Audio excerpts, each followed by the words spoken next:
Chapter 1. My First Flight. On a lucky day, I received an email with a job offer letter from an international school, Doha, Qatar.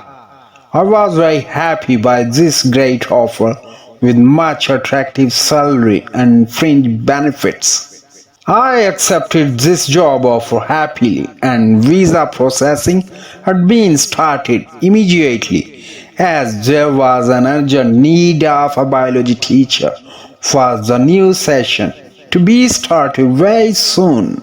And I excitedly started to make all necessary arrangements like police clearance certificate, applying for NICOB, the National Identity Card for overseas Pakistanis, opening of a bank account, purchasing books, shoes, and some important things. It was Tuesday, the day to travel. In a taxi, I rushed to Allama Iqbal Airport, Lahore, with a few of my family members, brothers, father, and auntie. After reaching at time, I left them by saying goodbye and entered the airport. After security checks and polio vaccination, I succeeded to be boarded by getting boarding card and started to wait while sitting in boarding area. After the announcement, all the passengers walked through the channel to get access at the plane's open door, but I was still sitting calmly and was the last one who entered the plane. After putting my hand carry bag into the upper cupboard-like compartments, I sat on my seat to make myself relaxed and easy. After a few minutes, the co-pilot made an announcement: turn off your mobiles and fasten your seat belts as the plane is ready to take off. After a while, plane started to move on right, finding its allotted runway for takeoff. On reaching the runway, it started to move with slow speed.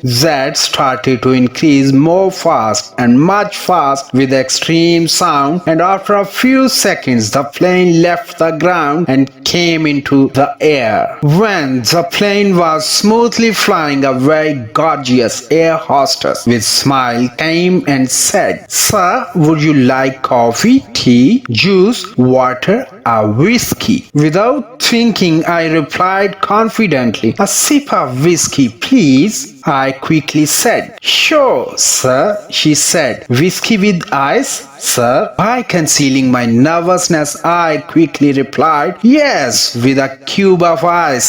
When I was completely lost in imagination and was thinking about to hold her smooth, delicate, and fair hand, she shocked my shoulder with her soft hands and said, "Please take your whiskey, sir." I immediately opened my eyes and took forward my right hand to receive the drink from her by saying, "Thank you." It was the first time that I was ready to drink whiskey. It was really bitter and bad in taste, and even I felt vomiting, but I tried to control myself by relaxing my brain. The extremely religious passenger with very long beard who was sitting next to me, he said, "Hey young man, it's haram, you drinking. You must go to the hell. God must punish you." I didn't reply to him and thought, how stupid is this man? Then I called air hostess and requested her to change my seat as this person is saying bad words to me and making me scary by the threat of hell.